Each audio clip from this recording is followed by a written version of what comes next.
Nagkarambola ang 4 na sasakyan sa Antipolo City dahil sa hindi nakapagprenong jeepney. Isa po ang sugatan. Nahuli kamyan sa pagtutok ni EJ Gomez. Mabilis ang takbo ng mga sasakyan sa Marcos Highway, Barangay Mayamot, Antipolo City, pasado 1:00 ng hapon nitong Miyerkules, nang biglang lumipat ng linya ang isang jeep at mabilis na bumuntot sa nasa unahang van.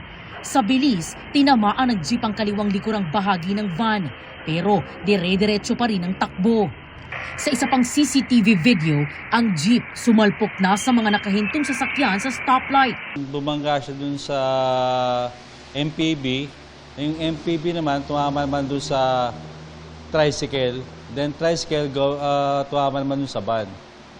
So, 4 na vehicle ang involved. Ako din sa driver na wala ng preno. Pumutok po yung sa hose niya, sa preno po.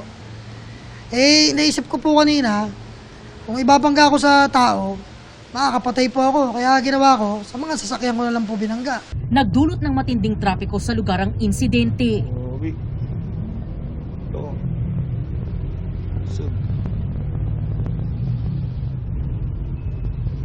Wawa. Nakapalang traffic eh. Respondihan po namin yung driver ng tricycle na yung naipit yung binti niya o paa niya hanggang sa binti. Kasama kasi niyang pamilya niya, tapos yung anak niya ang medyo na yung bata nauntog. Ang driver ng tricycle nagpapagaling sa ospital. Sa lakas ng impact, nasira ang unahang bahagi ng jeep.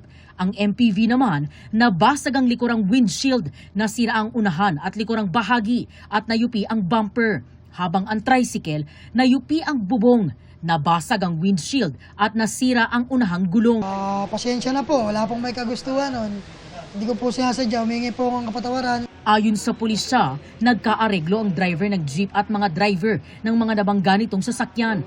Nangako ang jeepney driver na sasagutin ang pagpapagamot sa mga sugatang biktima. Gayon din ang pagpapagawa ng mga nasirang sasakyan. EJ Gomez, Nakatutok, 24 Oras.